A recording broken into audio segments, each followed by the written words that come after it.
এটাই হয়তো নিয়তি, ফুটবলের নিষ্ঠুরতম সৌন্দর্য। ২৪ ঘন্টা আগেও যাদের প্রতিটা স্নায়ু কাঁপছিল বিশ্বজয়ের রোমাঞ্চে, আজ তাদের কাঁধে চেপে বসেছে স্বপ্নভঙ্গের পাহাড় সম মানসিক ক্লান্তি।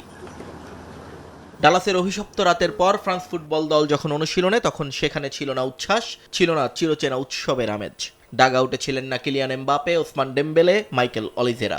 সেমিফাইনালের চরম হতাশার পর বিশ্রামে ছিলেন দলের বড় তারকারা। তবে মাঠের সবুজ ঘাসে ঠিকই ঘাম ঝরাতে হয়েছে মানু কোনিয়া, লুক এর্নান্দেস আর তরুণ দেজিয়ে দুয়েদের।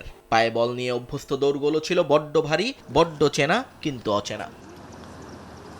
মাঠের এক প্রান্তে দীর্ঘদিনের বিশ্বস্ত সাইড বেঞ্চার লুকা দিনিয়ের সাথে গভীর কোনো আলোচনায় মগ্ন ছিলেন কোচ দিদিয়ের দেশাম। হয়তো খুঁজছিলেন সেই ভুলের উত্তর যা কোচ হিসেবে জোড়া ট্রফি জেতার সুযোগটা কেড়ে নিয়েছে তার কাছ থেকে।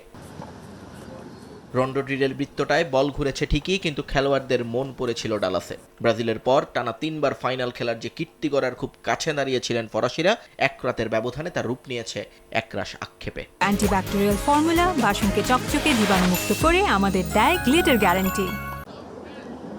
তবে এই ট্র্যাজেডির মাঝেও রয়েছে এক লড়াকু অধ্যায়ের সমাপ্তি। ফরাসি ফুটবলের কিংবদন্তি কোচ দিদিয়ের দেশমের এটাই হতে যাচ্ছে শেষ অ্যাসাইনমেন্ট। বিদায়ের আগে নিজের শেষ ম্যাচে শিরোপার স্বাদ আর পাওয়া হলো না তার।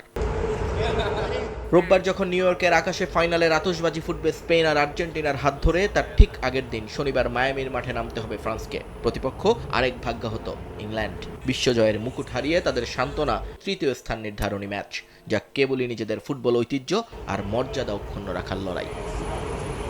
নিয়ন মোহাইমেন, সময় সংবাদ।